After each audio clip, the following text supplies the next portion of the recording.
Welcome back. Sara Walraven and Laura Farmer with CASA of Southwest Missouri join us now. Ladies, how are you both? Yes, we're great. Thank you for having us on. Yeah, well, thanks for Glad to being have here. you. So let's just start with this. Tell people what CASA is. Sure. So CASA is court-appointed special advocates, and what we do is we go out to the community, recruit volunteers, provide them with training and support, and then match them with a child in foster care.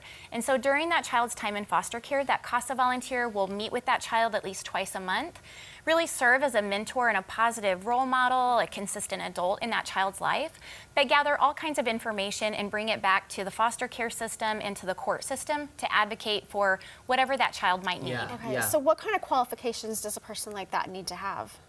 So a CASA volunteer has to be at least 21 years old Okay. and needs to have a clean background, of course. We go through reference checks, and really someone who just has a heart for kids and wants to make a difference. So Sara actually started as a CASA volunteer. Yeah, so my husband and I currently had a sibling case that was actually really a neat story that was actually reunified with their mother last fall.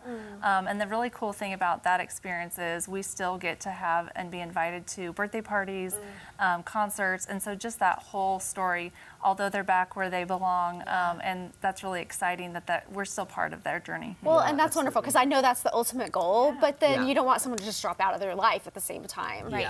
Yeah. What, like maybe activity, like do they take them out and like do activities with them, or like what does that aspect of it look like in that mentorship? So you're really looking at the interests of what the kids want and Okay. need. And so whether that's playing baseball, board games, reading, any of those things, you're really getting that relationship and that trust to be built from what their interests are. And so whether that is, like I said, playing board games, going to the library, our siblings, one loved drawing and one loved choir. And so just really Okay. setting that up, whether that was playing video games, helping out with homework, playing with Play-Doh, really the sky's the limit. Yeah. So think of anything that a kid would love. You get to know that particular child or those particular siblings. They could be very similar, they could be very different, and you're just paired and get to explore what they like. Yeah, I absolutely love that. Now, I know tomorrow's a big day for y'all. You've got a big ribbon cutting, so tell us what this is all about. Yes, so tomorrow we are so excited to invite the community to our ribbon cutting and community open house. So for the past year, we have been working on a project to have a permanent headquarters in Springfield where we can provide all of our CASA training and invite the community in so that we can ultimately serve 100% of our local children in the foster care system. And really also very exciting is that we're also going to be opening our CASA Clubhouse, which is an activity center just for children in foster care. That's amazing. Tell us a Very little cool. more about the clubhouse. Yeah, so I was actually recently hired to be the clubhouse director. So Congratulations. thank you.